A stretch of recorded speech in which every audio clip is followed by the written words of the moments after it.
శివాలయంలోకి అడుగుపెట్టగానే పరమేశ్వరుని కంటే ముందుగా నందినే దర్శించుకుంటాం. కొందరు నంది రెండు కొమ్ముల మధ్య నుండి పరమేశ్వరుని చూస్తే మరికొందరు ఆయన చెవిలో తమ అభిష్టాల్ని చెప్పుకుంటారు.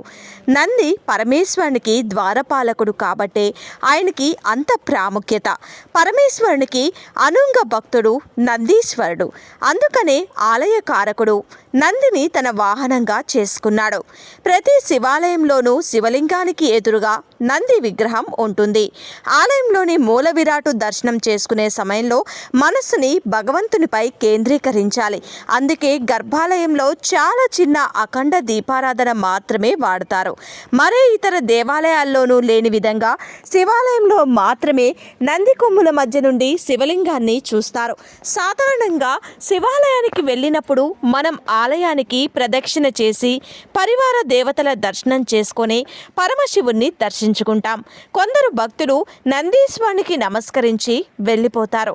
కానీ అది అసంపూర్ణం దర్శనమని శాస్త్రాలు చెబుతున్నాయి. పరమశివుడు ఏ శివాలయంలో అయినా శివలింగ రూపంలోనే ఉంటాడు. అంటే ఇతర దేవతలలాగా కరచర్నాదులు లేకుండా లింగాకారంగా ఉండే సాకార స్వరూపం. విగ్రహ రూపంలో ఉండే భగవంతుని స్వరూపాన్ని మనస్సు వెంటనే గ్రహించగలదు.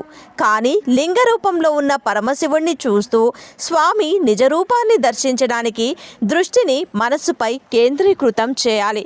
అందుకే ఎప్పుడు పరమశివుడి ముందు ఉండే నంది శృంగము కొమ్ముల నుంచి శివలింగాన్ని చూస్తూ దృష్టిని మనస్సుపై కేంద్రీకరించి దర్శనం చేసుకోవాలి. నంది యొక్క కృష్ణ భాగంని నిమురుచు శృంగముల మధ్య నుండి స్వామిని దర్శించుకోవటం వలన నంది యొక్క అనుగ్రహం కూడా కలిగి మంచి ఫలితాలు కలుగుతాయి. అంతేకాకుండా నంది చెవులో కోరికలు చెప్పే విధానంలో కూడా ఒక పద్ధతి అనేది ఉంది. కుడి చేతిని నందీశ్వరుని చెవికి అడ్డంగా పెట్టి నెమ్మదిగా గోత్రము, పేరు, కోరిక చెప్పడం చాలా మంచిది. తర్వాత శివాలయంలో ఇచ్చిన పుష్పాన్ని నంది వద్ద పెట్టాలి. గురు శిష్యుల మధ్య ఎవ్వరూ వెళ్ళకూడదు. అందుకనే నంది విగ్రహం పైన కొమ్ముల మధ్య నుండి శివదర్శనం చేసుకోవాల్సి ఉంటుంది. శంభుడు త్రినేత్రుడు. ఆయన త్రినేత్రం తెరిస్తే సకల చరాచర జగత్తు తల్లడిల్లిపోతుంది. అందుకనే నేరుగా శివుని ముందుకి వెళ్ళకూడదని పెద్దలు చెబుతారు. దీంతో ముందుగా ఆయన వాహనమైన నంది కొమ్ములపై వేళ్లను ఆనించి దర్శనం చేసుకున్న అనంతరమే మందిరం లోపలికి వెళ్ళాలి. దీన్నే శృంగ దర్శనం అంటారు. రాశి చక్రంలోని మిథున రాశి గౌరీశంకర స్వరూపం, వృషభ రాశి నందీశ్వర రూపం. రాశి చక్రం ఉదయించే సమయంలో వృషభ రాశి మిథున రాశి కిందుగా, అస్తమించే సమయంలో మిథున రాశి వృషభ రాశి కిందుగాను ఉంటుంది.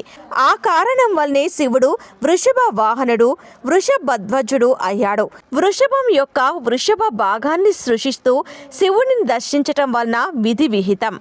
శివాలయంలో నంది కొమ్ముల మధ్య నుండి శివుణ్ణి దర్శించిన వారికి కైలాస ప్రాప్తి కలుగుతుందని శివ పురాణంలో ఉంది.